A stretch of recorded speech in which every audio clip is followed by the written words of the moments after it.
क्या आपको portable mobile AC की तलाश है और वो भी यूज में है? तो मैं आपके लिए लेकर आया हूँ portable mobile AC. Hisense company का है। कूलिंग इसकी बहुत ही कमाल की है। ये यूज में है और इसकी कंडीशन देख लें, जिस तरह न्यू की कंडीशन होती है। 9/10 10/10 की कंडीशन है। ये देख लें, हर तरफ से जो है बिल्कुल साफ सुथरा पीस है। और ये आपको मिल जाएगा 7 स्टार इलेक्ट्रॉनिक्स के ऊपर लाहौर ब्रांच पे। और इसके ऑप्शन चेक कर लें, इसमें आपको वाईफाई का ऑप्शन दिया हुआ है।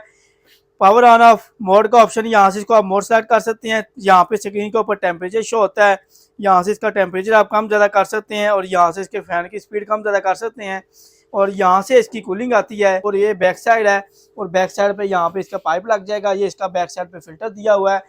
और इन्वर्टर टेक्नोलॉजी में 110 वोल्ट के ऊपर चलता है। 1.25 टन का ये एसी है। और इसके साथ आपको सप्लाई लगानी पड़ेगी जो 220 को 110 वोल्ट कन्वर्ट करती है। ये एसी जो है ये आपको मिल जाएगा 75,000 का, 75,000 रुपये का। और पूरे पाकिस्तान में कैश ऑन डिलीवरी का ऑप्शन मौजूद है। अगर आप ऑनलाइन डिलीवर करवाना चाहें तो ऑनलाइन शॉप से करके भी ले सकते हैं। 110 वोल्ट की सप्लाई है वो अलग से है। और ऑनलाइन ऑर्डर के लिए नंबर नोट कर लें, 030294000101। लाहौर जोहर टाउन, जीवन मार्केट, गवर्नमेंट बेकरी से पहले ब्लू कलर का शाहिद प्लाजा है, उसके अंदर ग्राउंड फ्लोर के ऊपर 11 नंबर शॉप है। यहाँ पर आप फिजिकली विजिट करके भी ले सकते हैं।